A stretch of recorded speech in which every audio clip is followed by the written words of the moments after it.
கடன் காரணமாக தற்கொலை செய்து கொண்டார்கள்ங்கிற செய்தி வராத ஒரு நாள் கூட இந்த கடந்த வருடங்களில் இல்லவே இல்லை. எங்கே எதை நம்ம ஊரில் இருக்கலாம், பக்கத்தில் இருக்கலாம், தமிழ்நாட்டுக்கு வெளியில் இருக்கலாம், கேரளாவாக இருக்கலாம், எங்கோ ஒரு மனிதன் தினசரி கடன் காரணமாக தற்கொலை பண்ணிக்கொள்கிறான். அந்த தற்கொலை பண்ணக்கூடியவர்கள் விதவிதமாக பெருகிட்டாங்க. நேற்று பார்த்தேன், ஆன்லைன் ரம்மி விளையாடி ஆன்லைனில் சூதாடி பொருளை இழந்த ஒரு 20 வயது பையன் பெற்றோர்கள் அதை கண்டுபிடித்து விட்டார்களே என்பதற்காக தற்கொலை பண்ணிக்கிட்டான். இன்னொரு பள்ளி ஆசிரியர் அவங்க கணவன் மனைவி 2 பேருமே வீடு கட்டுவதற்கு கடன் வாங்கியிருக்கிறாங்க. கடன் கட்ட முடியவில்லை என்பதற்காக எந்த புதிய வீட்டில் அவர்கள் குடி போனார்களோ அதே வீட்டில் தற்கொலை பண்ணி இறந்துட்டாங்க. ஒரு வகையில் நம் காலத்தினுடைய மிக முக்கியமான பிரச்சனை கடன். அதிலும் இந்த கடனிலிருந்து விடுபட முடியாமல் மனிதர்கள் படுகிற அவமானத்திற்கு அளவே இல்லை. ஒரு செய்தியை படித்தேன். கடன் வாங்கிய ஒரு பெண்ணை கடன் கட்ட முடியவில்லை என்பதற்காக கடன் கொடுத்தவர் அவருடைய அறைக்கு அழைத்து உடைகளை எல்லாம் கடைய வைத்து நிர்வாணமாக்கி அந்த நிர்வாண புகைப்படத்தை காட்டி சொல்லுகிறார், நீ கடன் கொடுக்காவிட்டால் உன் நிர்வாணம் உலகிற்கு அடையாளமாகும். அவர் பணம் தானே உன்னிடம் வாங்கினார். அவரை நிர்வாணப்படுத்தவும் அந்த நிர்வாணத்தை உலகிற்கு காட்டவும் உனக்கு யார் அந்த அதிகாரத்தை கொடுத்தது? அது குற்றம் இல்லையா என்றால், இன்று நேற்றல்ல, உலகம் தோன்றிய நாளிலிருந்து இந்த கடனும் கடனால் புறக்கணிக்கப்பட்டவர்களும் அவர்களுக்கான அவமானமும் அவர்கள் அதிலிருந்து மீள முடியாமல் பட்ட கண்ணீரும் இருந்துகிட்டே இருக்கு. இந்த செய்தியை நேற்று படிக்கிறேன். ஆனால் என் மனதில் என்ன ஒலிக்கிறது தெரியுமா? இதைத்தானே 500 ஆண்டுகளுக்கு முன்னாடி ஷேக்ஸ்பியர் மெர்ச்சன்ட் ஆஃப் வெனிஸ் என்று எழுதினார். அந்த நாடகத்தை பள்ளியில் படிச்சிருக்கிறோம். நிறைய இந்தியாவில் நடத்தியிருக்கிறாங்க. எங்கள் பள்ளி நாட்களிலெல்லாம் ஆண்டு விழாக்களின் போது மெர்ச்சன்ட் ஆஃப் வெனிஸ் மாணவர்களே நடத்துவாங்க. இந்தியாவில் நிறைய இடங்களில் மெர்ச்சன்ட் ஆஃப் வெனிஸ்ன்னு சொல்லப்படக்கூடிய ஷேக்ஸ்பியருடைய அந்த நாடகத்தை நடத்தி இருக்கிறார்கள். அந்த நாடகம் எதை பற்றியது என்றால், இது போன்று கடன் வாங்கியவர்கள் எப்படியெல்லாம் பிரச்சனையை சந்திப்பார்கள் என்பதுக்கு 500 ஆண்டுகளுக்கு முன்பாக அவர் எழுதியிருக்கார். எப்போ வெளியான புத்தகம் அது? 1596 ஆண்டு இந்த நாடகத்தை ஷேக்ஸ்பியர் எழுதியிருக்கார். எங்கேயோ லண்டனில் ஒரு நாடக அரங்கத்தில் இந்த நாடகத்தை நிகழ்த்துகிறார். 500 ஆண்டுகளுக்கு முந்தைய எந்த பொருளும் இன்று செல்லுபடியாகவில்லை. 500 வருடத்துக்கு முன்னாடி இருக்கக்கூடிய உடையை இன்று அணிய முடியாது. 500 ஆண்டுகளுக்கு முன்பு நீங்கள் பயன்படுத்திய பணம் இன்று செலவாணியில் ஒன்றுமே இல்லை. 500 ஆண்டுகளுக்கு முன்பு நீங்கள் சாப்பிட்ட உணவிற்கு இன்று ஒரு இடமும் கிடையாது. ஆனால் 500 ஆண்டுகளுக்கு முன்பு ஷேக்ஸ்பியர் எழுதிய அந்த ஒரு சொல் கூட மாறாமல், ஒரு நிகழ்ச்சி கூட மாறாமல் அப்படியே தொடர்கிறது என்றால், இலக்கியம் தேசம் விட்டு தேசம் எல்லா தேசத்துக்கும் பொருந்தக்கூடிய என்றும் இருக்கக்கூடியதாக இருக்கிறது. இந்த நாடகத்தை ஏன் இங்கு உங்களுக்கு சொல்ல விரும்புகிறேன் என்றால், இந்த நாடகம் உங்கள் ஒவ்வொருவருக்கும் தொடர்புடைய ஒரு நாடகம். இது எதை பற்றிய நாடகம்? அந்த நாடகத்தினுடைய தொடக்கத்தில் ஆண்டோனியோ என்ற ஒரு வணிகன் வருகிறான். அவன் மிகச்சிறந்த வணிகன், நியாயமாக வணிகம் செய்யக்கூடியவன், கப்பல் வைத்து நிறைய கப்பலில் பொருட்களை எல்லாம் வேறு வேறு இடங்களுக்கு அனுப்பி வணிகம் செய்யக்கூடியவன். அவனிடம் ஒரு பண்பு இருக்கிறது. என்ன என்றால், கஷ்டப்படுகிறவர்கள் பணம் கேட்டு வந்தால் பணம் கொடுப்பான், வட்டி வாங்க மாட்டான். ஏனென்றால் அவருக்கு உதவி செய்கிறோமே தவிர அது ஒரு கடன் அல்ல, உதவி. அதற்கு வட்டி வாங்கக்கூடாது என்று நினைக்கிறான். அவனுக்கு ஒரு நண்பன் இருக்கான், பசோனியோ என்ற ஒரு நண்பன்.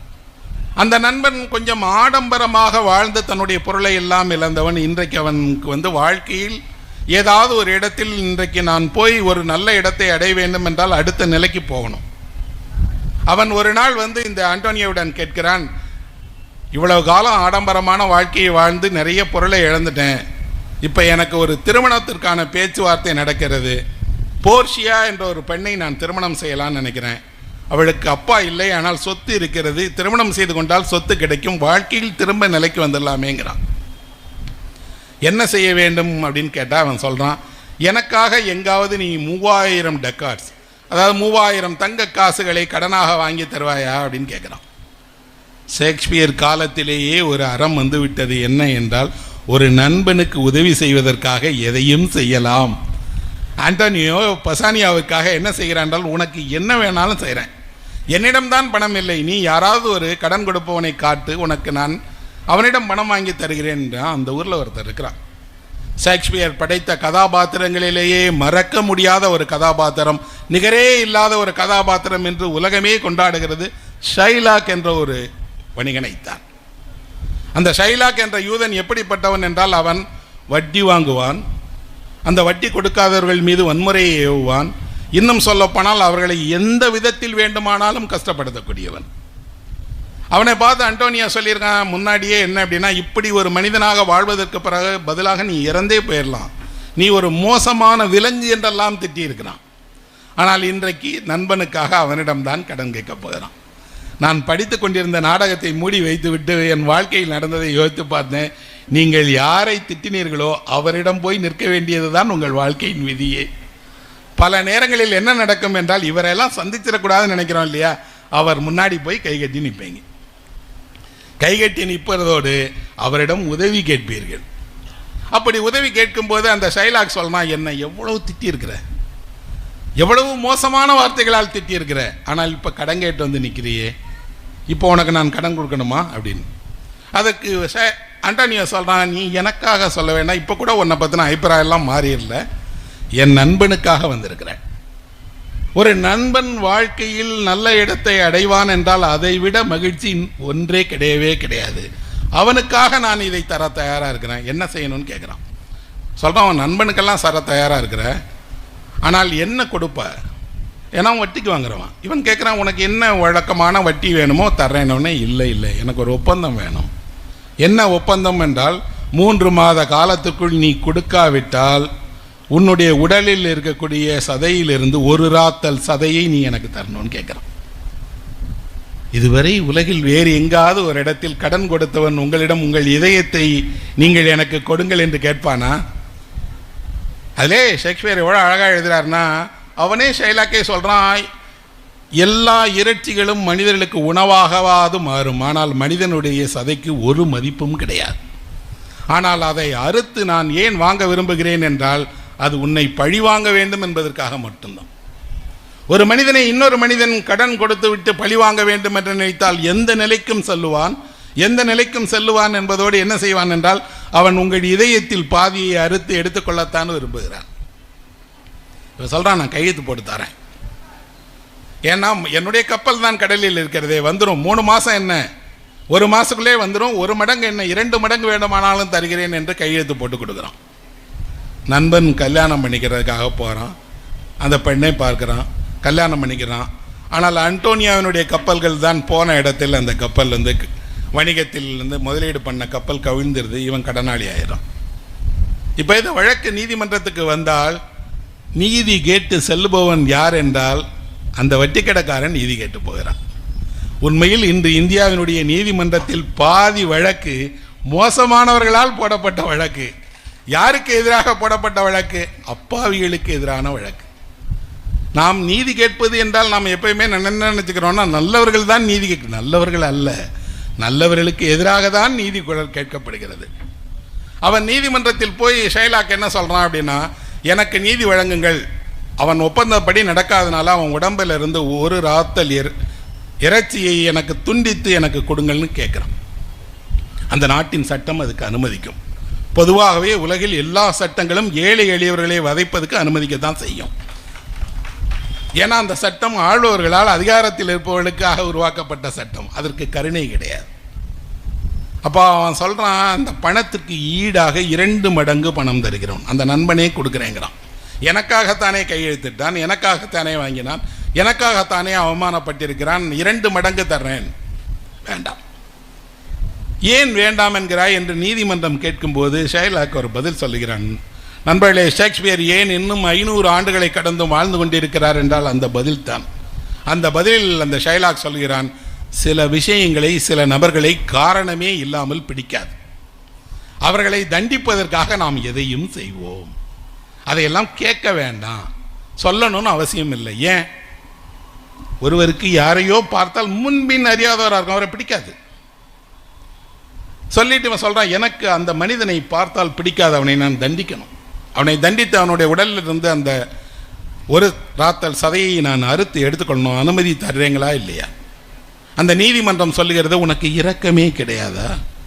ஒரு மனிதன் கடன் வாங்கிட்டா அந்த மனிதனை இப்படி கொண்டு போய் சபையில் நிறுத்தி அவனுடைய உடலில் இருக்கக்கூடிய இறைச்சியை எடுப்பாயான்னு கேட்டால் அவன் சொல்கிறான், சட்டத்தின்படி அது சரிதான், இந்த நாட்டின் சட்டம் எனக்கு இப்படி ஒரு விஷயத்தை செய்யவில்லை என்றால் நான் இந்த நாடு அநீதியான நாடு என்று சொல்லுவேன். இவன் அநீதி இல்லை, அது ஒரு அநீதியான சட்டம், அநீதியான தேசம் என்று சொல்லுவேன். உங்கள் தேசத்தை தலைகவின வைப்பேன், நியாயம் வழங்குங்கள்ங்கிறான். இப்போ 2 பேர் புதிய வழக்காடுவதற்காக வர்றாங்க. வழக்காடுவதற்காக வந்தவர்கள் இவனிடம் கேட்கிறார்கள், இந்த சட்டப்படி நீ சொல்வது சரி, உனக்கு கொடுக்குறோம், ஆனால் அதற்கு முன்பாக உன்னிடம் ஒரே ஒரு விஷயத்தை வேண்டி கேட்க விரும்புகிறோம். என்ன அப்படின்னா, நீ கடவுளிடம் கருணையை பிரார்த்திக்கிறாய், நீ ஒரு யூதன் என்ற முறையில் கடவுளிடம் தானே கருணையை பிரார்த்திக்கிற, அந்த கருணையை மனிதர்கள் மீது காட்டக்கூடாதா? எந்த கருணையை கடவுளிடமிருந்து நீ வேண்டுகிறாயோ அந்த கருணையை நீ மனிதனுக்கே காட்டாவிட்டால் உனக்கு எப்படி கடவுள் கருணை காட்டுவார் என்று அவன் சொல்கிறான். எனக்கு அதெல்லாம் தேவையே இல்லை, எனக்கு தேவை தண்டனை, அதுவும் இப்போதே நிறைவேற்றணும்னு சொல்லிட்டு தான் கொண்டு வந்திருக்கக்கூடிய அவனுடைய உடலிலிருந்து அந்த தசையை அறுப்பதற்கான வாளை எடுத்து காட்டுகிறான். படிக்கும் போது எனக்கு தோன்றியது, உண்மையில் கடன் வாங்குகிறவர்கள் மறைவாக இந்த வாளோடு தான் இருக்கிறார்கள், அது நம் கண்ணுக்கு தான் தெரியல. அவர்கள் எந்த நேரத்திலும் அந்த வாழை வெளியே எடுப்பார்கள். அவன் வாழை எடுத்துட்டு சொல்கிறான், நீங்கள் அனுமதிக்க முடியுமா முடியாதா? சட்டம் அப்போதும் சொல்கிறது, அனுமதிக்கிறோம், அறுத்து எடுத்துக்கொள். ஆனால் அதுவரை மன்றாடி கேட்ட அந்த இளம் வழக்கறிஞர் இப்போது ஷைலாக்கிடம் கேட்கிறான், ஷைலாக், நீ சட்டத்தின்படி எல்லாம் செய்கிற, சட்டம் அனுமதிக்கிறது, ஆனால் உனக்கு ஒரே ஒரு விதி நினைவுபடுத்த விடும்புகிறேன். இவர் உடம்பில் இருந்து நீ இப்படி அறுக்கும்போது அவருக்கு ரத்தம் வெளியே போய் இறந்து போயிடக்கூடும் இல்லையா, மருத்துவரை வைத்துக் கொள்ளாமேன்னு அந்த சலுகையெல்லாம் காட்டக்கூடாது அப்படிங்கிறான். ஒருவர் கடன் வாங்கிவிட்டால் கடனை திரும்ப தருகிறவரை அவருக்கு சலுகையெல்லாம் காட்ட தேவையில்லை என்று. இவ்வளவுக்கு அப்புறம் இப்போ அந்த வழக்கறிஞர் ஷைலாக்கிடம் சொல்கிறார், சரி, உனக்காக ஒரு விஷயத்தை சொல்கிறேன். என்ன அப்படின்னா, அவன் உடலில் இருந்து ஒரு ராத்தல் இறைச்சியை நீ அறுத்து எடுத்துக்கொள், ஆனால் ஒரு சொட்டு ரத்தம் கூட கீழே சிந்தக்கூடாது. அந்த ஒரு சொட்டு ரத்தம் சிந்தினால் அதுக்கு நீ தண்டிக்கப்படுவாய், உன் சொத்து பறிமுதல் செய்யப்படும் என்று. அவன் பார்க்குறான், அப்படிலாம் எழுதலையே, எழுதாவிட்டாலும் அதுதானே நீதி, நீ சட்டத்தின்படி சொன்னால் இந்த சட்டத்தின்படி உனக்கு என்ன உரிமையோ அது மட்டும் தான் எடுக்கப்படும் சொல்லிட்டு அவன் சொல்கிறா, நீங்கள் அந்த இறைச்சியை அளவு பார்த்து தானே எடுக்கணும், அதுக்கான அளவுகோல் கொண்டு வந்திருக்கியா அப்படின்னா அவன் தராசையும் கொண்டு வந்திருக்கிறான். உலகிலேயே இப்படி கருணையே இல்லாத ஒரு மனிதனை பார்க்கவே முடியாது. ஒருவனுடைய இதயத்தை துண்டிப்பதற்கும் அதை நிறுத்தி எடை போடுவதற்கான தராசையும் கொண்டு வந்துட்டு அவன் சொல்கிறான், கையில் வச்சிருக்கேன், அறுத்து எடுத்துக்கொள், ஒரு துளி ரத்தம் வரக்கூடாது, ஆனால் கொஞ்சம் 1 கிராம் கூட, ஒரு தலை மயிரினுடைய எடை கூட கூடக்கூடாது. கூடினால் என்ன நடக்கும்னா உன்னுடைய மொத்த சொத்துக்களும் பறிமுதல் செய்யப்பட்டுரும். கொடுக்குறாயா இல்லையான்னு அவன் சொல்கிறான், எனக்கு வேண்டவே வேண்டாம், என் பணத்தை மட்டும் கொடுத்துருங்க, எனக்கு எதுவும் வேண்டான்னு கொடுக்க முடியாது. காரணம், நீ தான் ஒரு வழக்கு தொடுத்திருக்கிறாய், உன் வழக்கின்படி என்ன கேட்டாயோ அதை நீதிமன்றம் வழங்கவும் செய்திருக்கிறது. நீ வேண்டாம் முன்னதையே கொடுன்னா முன்னதே நீதிமன்றம் உனக்கு சொன்னதே. இல்லை இல்லை, நான் இப்போ மனம் மாறிட்டேன் கொடுங்கிறான். இல்லை, தரமாட்டோம், நீ செய்த தவறுக்காக நீதிமன்றத்தில் ஈவு இரக்கம் என்று நடந்து கொண்டதற்காக உன் சொத்துக்களை பறிமுதல் செய்து அதில் பாதியை அவனுக்கே கொடுக்க போகிறோன்னே அவன் சொல்கிறான் வேண்டாம் அப்படின்னு. இவர்களுக்காக நீதி கேட்பதற்கு வந்திருக்கக்கூடியவர் தான் அந்த ஷேக்ஸ்பியருடைய நாடகத்திலே அழகானது. எந்த பெண்ணை திருமணம் செய்து கொள்ள வேண்டும் என்பதற்காக இந்த கடன் வாங்கியதோ அந்த பெண் தான் இப்போது நீதியை இளம் வழக்கறிஞராக வந்து நீதி பேசுகிறார். எனக்கு நான் படித்து கொண்டிருக்கிறது ஷேக்ஸ்பியர், ஆனால் மனதில் இந்த காட்சி வரும்போது நீதி கேட்கக்கூடிய பெண் தான் தமிழுக்கு தெரிந்தவளாயிற்று, அவள் கண்ணகி இல்லையா? தமிழ் நிலத்தில் தானே ஒரு பெண் நீதி கேட்டு போய் கணவனுக்காக முறையிட்டு மன்னரோடு பேசினா. எங்கோ ஒரு சிலப்பதிகாரம், ஒரு பெண், அதிலும் கூட ஒரு உலகம் அறியா பேதை என்று நினைத்த பெண் மதுரை மன்னரிடம் போய் நீதி கேட்கக்கூடியவளாக இருக்கிறாள் என்றால், இன்னொரு பக்கம் ஷேக்ஸ்பியரில் எந்த காதலி வசதியான ஒரு பெண்ணை நினைத்தாலோ அவள் நீதி கேட்பதற்காக ஆண் உடையில் வந்து நீதி கேட்கிறாள். ஆனால் ஒரு வருத்தம் பாருங்கள், 500 ஆண்டுகளுக்கு முன்பு பெண்ணாக இருப்பது என்பதனாலேயே அவர்களுக்கு எல்லாமும் மறுக்கப்பட்டது. அவர் ஒரு ஆணாகத்தான் போய் அங்கே நீதி கேட்க முடியும், நீதிமன்றத்தில் பேச முடியும். நீதிமன்றமே பாராட்டுகிறது இவ்வளவு புத்திசாலியான வழக்கறிஞர் யார் என்று. ஆனால் அவள் நான் ஒரு போர்ஷியா, நான் பசோனியாவினுடைய மனைவி என்று வெளிப்படுத்திக் கொள்ள முடியாது. காலம் உண்மையில் யாருக்காவது ஒரு பெரும் கொடையை அளித்திருக்கிறது என்றால் அது நம் காலத்தில் வாழுகிற பெண்களுக்கு கல்வியின் வழியாக அளித்த கொடைதான் அது.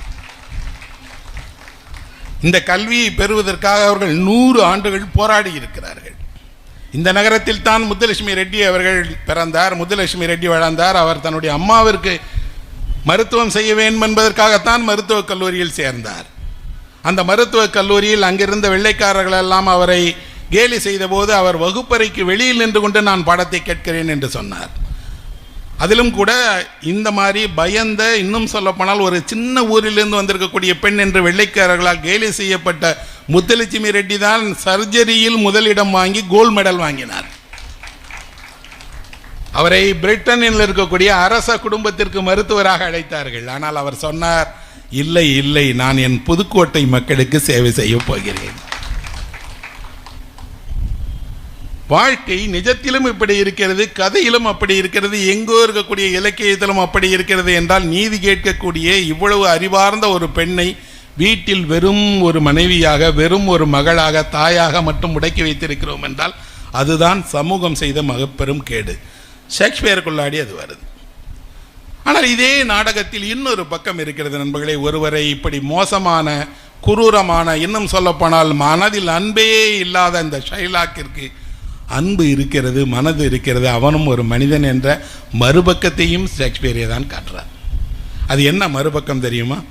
இவ்வளவு மோசமான வட்டி வணிகம் செய்யக்கூடிய அந்த ஷைலாக்கிற்கு ஒரு அழகான மகள் இருக்கிறார். மகளை அவன் அவ்வளவு நேசிக்கிறான். மகள்தான் உலகம் என்று நம்புகிறான். ஆனால் தந்தையின் விருப்பத்திற்கு மீறி மகள் இன்னொருவரை திருமணம் செய்து விட்டு ஓடிடுறான்.